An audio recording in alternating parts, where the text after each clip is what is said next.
Hello and welcome to In the Kitchen with Mommom. Today we do have an old family recipe, but it's not my family. It is my husband Nate's recipe, aka Papa. So today Going to do pickled green tomatoes. So let's get started. So this recipe has been in my family for over 80 years. I make them every year, and so this morning what I'm going to do is start off with making the brine. So the brine is very easy to make. What you have is 2 quarts of water and then 24 ounces of apple cider vinegar.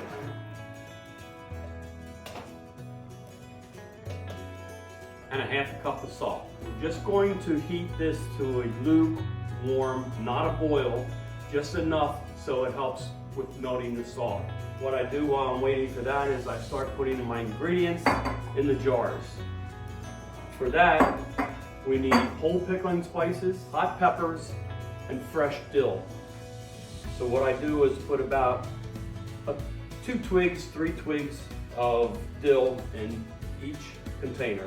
With that, use 1/4 cup of whole pickling spices in each jar. Now, these jars are half-gallon jars. It's a very simple recipe. And it is very simple. Now after that, I put a couple of the peppers to each jar there just to start off with. And then we just start putting the tomatoes in there. We want to layer them in a couple at a time. It doesn't matter, you can do 1 jar at a time, you can do all of them at the same time. I just, as I go, just randomly start putting them in there. So I typically make these at the end of September, beginning of October, because that's the end of the growing season. The tomatoes do not get big enough to ripen. So we came up with the idea of pickling them. So as I was saying, I layer them in the jars. And once you get a few in there, then I like to go ahead and put another pepper in there in each jar. And I typically put about 5 hot peppers per jar. So you make sure you use a lot because we like things spicy. We like them spicy, and you know, you can put more in there if you want. If you want them But hotter, you could put less.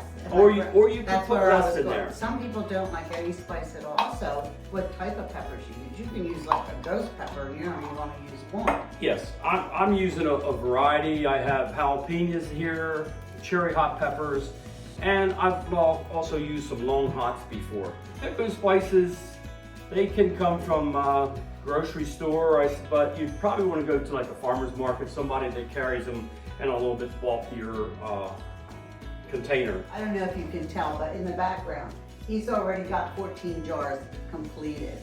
So when he buys his pickling spices, this bowl is probably full of the different ones that he empties in there. He's putting more dill in on the top, right? Right on top, and just put I'm a little sorry, bit I more. interrupted you. Yeah, no, that's fine. Right on there at the end, I just always put a little bit of dill in there. Okay, Nate.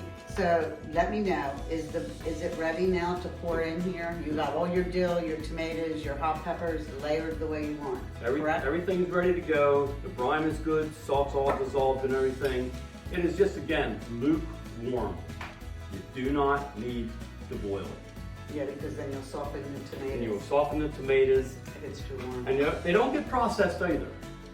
Once this is done, lids go on, put on the shelf, and come December, about December, then they're ready to open it and yeah, enjoy. and that's the best part. So again, you just want to pour your brine in each jar up to the top, not overflowing.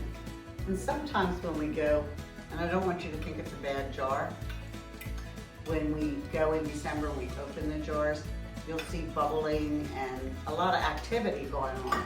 That's just the fermentation and the air hitting it. The air hitting So it. that's normal. So typically I used to grow my own tomatoes, peppers, dill, but I make so many now that I have to go out to other resources to get the products. Yeah, 1 or 2 jars just doesn't get it Just around. doesn't get it. I make at least 20 jars per year, if not more, and I'm always running out. Sometimes I don't, and they will last from year to year. I give them out to friends. We use these every year for holidays, just barbecues, goes really good with pepperoni, kielbasa, Well, you put them on a charcuterie board. and we put them on a charcuterie board. So with that all done, this recipe that I have here is for 3 half-gallon jars of the green tomatoes. If you're going to do more, just simply, add the Double extras, or triple. double, triple, or whatever you're going to do. After you get that all done, all you do is close up the lids, tighten them down. You don't have to really force them down on there, but just a nice good seal. Put them on the shelf, let them sit there until about December. I normally don't do the fresh jars until after Christmas, and they'll be ready to go. Okay, so this is how we usually use our green tomatoes. Now you can see we have a pepperoni, cheese, crackers. So go ahead, make yourself your little So this is good for all. I just do the whole thing, and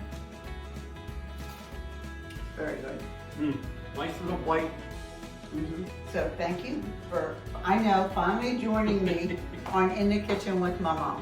I appreciate that you shared this recipe. He was very hesitant because it's an old family recipe. The recipe is at the end of the video. So we would also like you to subscribe, like, and share. Thank you. You do that better than I do, I think.